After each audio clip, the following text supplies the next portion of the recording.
Later on tonight, we should be clearing out here in central Georgia. 66 the current number in Macon. Technically overcast at the moment. The rain has stopped, but even if it's not raining at your specific spot right now, we're looking at a lot of fog across the area, and that is enough moisture to get the windshield wipers going on the car this morning. So steady rainfall moving through Putnam County, Jones County this morning. We've seen that here in Macon over the last little bit. It's not technically raining at the airport, which is why that overcast icon was there. A heavier downpour is moving through the Perry area into Warner Robins as we speak. All of this continuing to lift off towards the northeast. A few more scattered showers once you work your way out towards Johnson, parts of eastern Lawrence County, Trutland County, and down towards the Vidalia area this morning. Here's the fog map.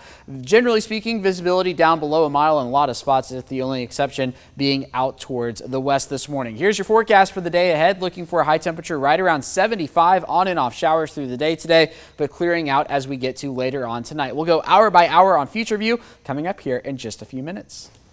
Thank you, Alex. Rose Hill Cemetery has many visitors that come and go from its grounds. That's right, but now a homeless encampment popped up in the last week. Rose Hill preservationist Joey Fernandez says he's seen about 9 tents. You see that video here on your screen? Around 13 to 14 people and large amounts of trash everywhere.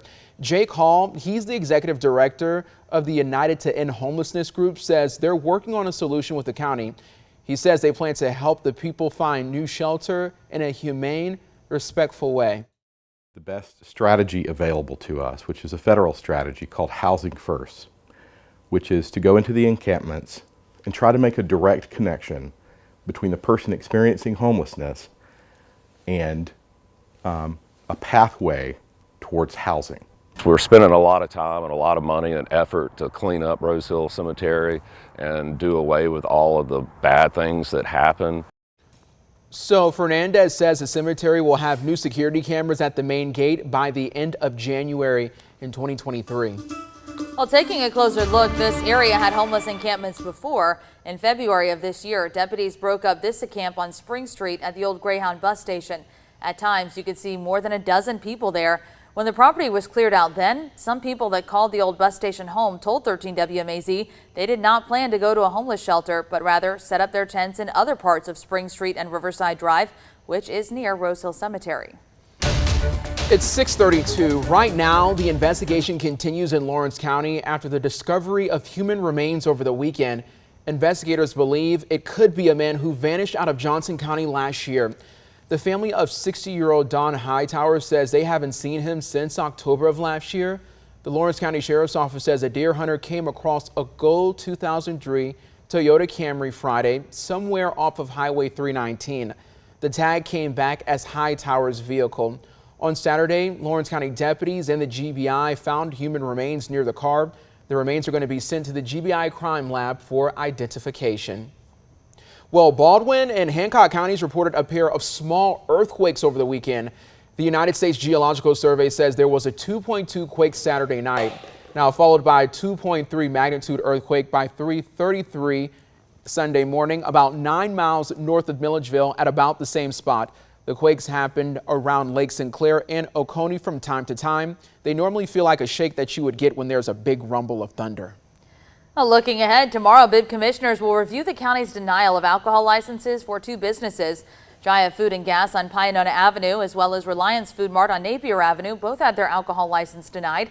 In the case of Jaya Food and Gas, the county says the business is within 300 feet of Cirrus Academy, an elementary school on Pionona Avenue. As for Reliance Food Mart, the county said they didn't meet the definition of a food mart when code enforcement did their inspection. Under county ordinance, a food mart must sell at least 5 different fresh items. That could be fruits, veggies, meat, bread, or dairy. The county said the business was not selling fresh products, and in a recent inspection, they found meats on the stands that had been expired for a week or more. Well, Election Day is going to be a week away from tomorrow, and a historic AME church in Macon says they're taking the lead in getting out the vote. Yesterday at Greater Allen Chapel African Methodist Episcopal Church, people took a moment out of the service to learn about the importance of voting. The church sits on Pursley Street in Macon's Pleasant Hill neighborhood. Members say this year they even formed a Get Out the Vote committee. The goal for each church member is to get 10 people to turn out at the polls. Gwinnett Westbrooks, you see her there, is the president of the Macon NAACP chapter. She encourages all communities to use their right to vote this November. Westbrook emphasized the country's history with voting including the fact that women and people of color used to not have the right to vote. It's not a privilege. We've had to fight for the right to vote, and people need to know that this is not something that we should take for granted. Remember, if you want to vote early at the polls, you have until this Friday, November 4th. The final day to submit an application for an absentee ballot was last Friday. But if you did get an absentee ballot, you must fill it out and turn it in before the polls close on Election Day to be counted. You can always vote in person, of course, from 7 a.m. to 7 p.m. on Election Day, which is next Tuesday, November 8th. And you do have to go to your voting precinct that day. So we want to make sure you have all the information you need before you get to the polls next Tuesday. Our November 2022 election guide is now live on our website. You see it there, 13wmaz.com. If you go on there, you can find key dates and races, learn about different ways to vote, and so much more. We can also send that guide directly to your phone. You don't even have to go to our website. We'll send it to you. Just text the word vote to 478-752-1309. 6:36 now to your news from across the state. Ahead of Atlanta Medical Center closing tomorrow, Grady Hospital is now working on a new system to hopefully decrease wait times in the ER. Part of the plan includes a nursing helpline. The idea is to get patients to call ahead instead of just going straight to an emergency room. After hearing about a person's symptoms, a staffer would then guide them to the ER or to the walk-in clinic. The helpline is the final stages of development and should be available in the next few weeks. The University of Georgia and Florida fans are reacting to anti-Semitic hate messages on and around the stadium after the 100th meeting between the two teams in Jacksonville. The two schools released a joint statement Sunday morning condemning the speech. It says, quote, "The University of Florida and University of Georgia together denounce these and all acts of anti-Semitism and other forms of hatred and intolerance." It goes on to say, "We are proud to be home to strong and thriving Jewish communities at UGA and UF, and we stand together against hate." Well, this morning, 3 Georgians are thousands of dollars richer. The Georgia Lottery, 3 people matched 4 of the 5 numbers for Saturday's jackpot, netting them each $50,000. The winning numbers were 19, 31, 40, 46, 57. The Powerball was 23 and Power Play was 3. No one hit the main jackpot, so now it's estimated at $1 billion for tonight's drawing. 6:37, and there's a lot of trick-or-treating events today for you to go ahead and check out. Today in Macon, Serenity Entertainment Complex hosts a Halloween kids party from 5 to 8 this evening. There's going to be a live DJ, video games, board games, face painting, concession foods, and some free candy. And listen up, there's also going to be prizes for the best costume for the kiddos. For parents, you can enjoy a Halloween-themed cocktail as well. Today at Emerson at Plum, there's something for kids and adults. For some family fun for Halloween in the courtyard, there's going to be some trick-or-treating, games, and a bounce house. Meanwhile, adults can enjoy going to a cash bar provided by Macon Drinks. Well, today the Bibb Sheriff's Office is holding a fall festival. It is free, and you'll find some snacks, treats, games, and inflatables. We can't forget about the music, of course. DJ AD will be out there to play. It'll be at the Sheriff's Outreach and Restorative Justice Center on Hazel Street from 5 to 8 tonight. And make sure you don't miss the Thriller Dance. That will be happening at 5:45. I'm sure that will be worth seeing. Growing up as a kid, I've always thought Halloween was one of the most fun times of year. Well, Dixie Curtis's job is to scare people, but what actually makes us scared? We'll explain the science behind it all coming up in a little bit. And our morning reporter TJ Anthony standing by to show you how test anxiety may impact you or young learners. We're coming up on 6:39 here on your Monday morning. I'm sorry, I got to talk about this. So I don't know if y'all heard me pause a little bit when I was reading the earlier story because one of the googly eyes fell down, and all I saw in my peripheral was the googly eye like doo-doo-doo-doo. I was like, oh no, it's sad because it's raining. The ghosts are coming for the googly eyes on the Weather Center. That's what our director Bonnie told me in my ear. She's like, oh, you got a ghost in there. Thankfully, it is back intact. It is back intact. We'll see if it holds on for the rest of the day. I'm thinking not, but we will see.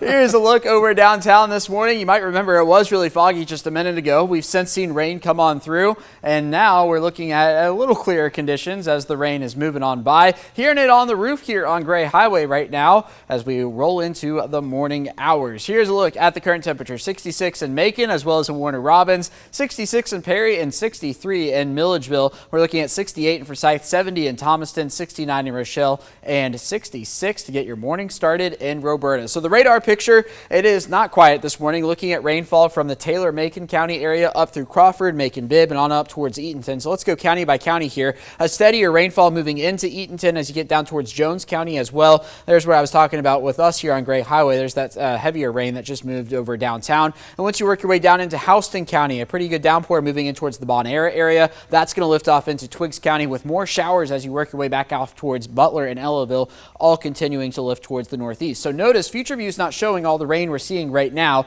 but it's there and it's likely going to be there through the morning hours with overcast skies. We could see some breaks in the clouds once we get until later on this afternoon. I think this model might be overdoing it a little bit in terms of those breaks, but once we get into the afternoon, still a few showers hanging on, including the trick-or-treating hours. Now, if you see a shower for trick-or-treating, it's not going to last long as the remnants is going to be working its way through the remnants of this front, and that's going to continue to lift off towards the northeast. So I'm thinking we're still looking okay for tonight, and then once we get to tomorrow morning, much cooler than we are this morning across central Georgia. On into the afternoon, closer to 80 than we'll be today, and then something similar for Wednesday as well as we look at just some increased cloud cover once again for us here in central Georgia. Then closer to the weekend, smooth sailing. There's Thursday, perfectly clear across central Georgia on into Friday. Maybe one or two showers by the time we get to Saturday. You can see the GFS picking up on it there. Outside of that, we're looking A-OK across parts of the Peach State. Now, we are nearing the peak in terms of fall foliage. We'll be at peak here over the next few days across central Georgia, so certainly enjoy the fall color while we have it. Today, look for a high temperature of 75. Calling it overcast with on and off showers through the day today. Sunrise is at 7:51 this morning.